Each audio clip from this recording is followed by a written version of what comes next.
फिल्मों की ही तरह राजनीति में भी जो फॉर्मूला एक बार हिट हो जाता है तो लोग उसकी कॉपी करने लगते हैं। बंगाल विधानसभा चुनाव में एक नारा मशहूर हुआ था, खेला होबे।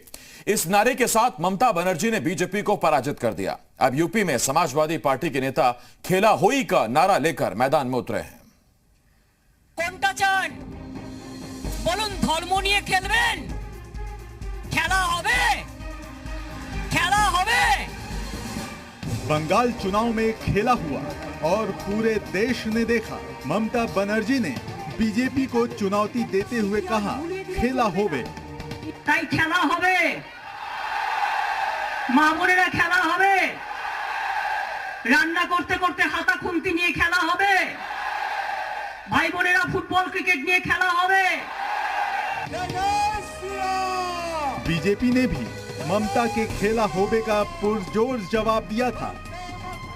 दीदी बोले खेला होबे, बीजेपी बोले विकास होबे।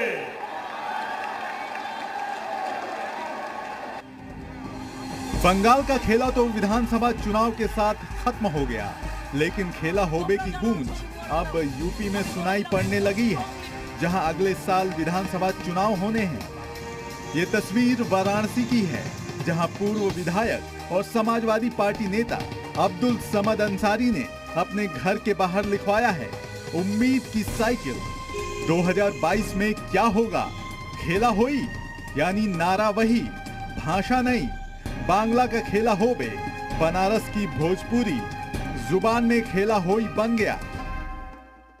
भारतीय जनता पार्टी की जन विरोधी नीतियों के खिलाफ जिस तरीके से सन 2021 में बंगाल में खेला होबे वहां प्रचलित हुआ था, उसी तरीके से बहुत सारी बातों का उसमें मिसाल मिलती है। इसलिए जनता को बहुत कुछ शब्दों में, बहुत कम शब्दों में ढेर सारी बात बताना है। उत्तर प्रदेश के अंदर खेला होई, ये स्लोगन के साथ हम लोग सन 2022 के चुनाव में मैदान में आएंगे। तो क्या यूपी में विपक्ष बंगाल चुनाव के फॉर्मूले को अपनाकर बीजेपी को हराने की रणनीति बना रहा है? शायद समाजवादी पार्टी को लगता है कि जिस तरह 2021 में बंगाल की जनता ने ममता बनर्जी के स्लोगन को पसंद किया, 2022 में यूपी के वोटर भी कुछ वैसा करेंगे।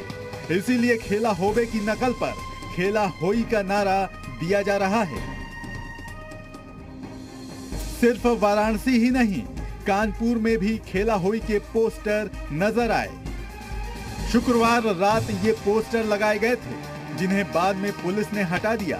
वैसे इस पोस्टर से कई सवाल उठ खड़े होते हैं।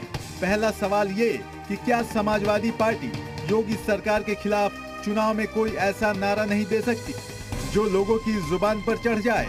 अगर ऐसा है तो फिर तृणमूल कांग्रेस के नारे को हाईजैक करने की क्या जरूरत है? दूसरा सवाल कि क्या बंगाल का नारा यूपी में चल पाएगा, क्योंकि दोनों राज्यों की राजनीतिक जमीन और चुनावी गणित बिल्कुल अलग है।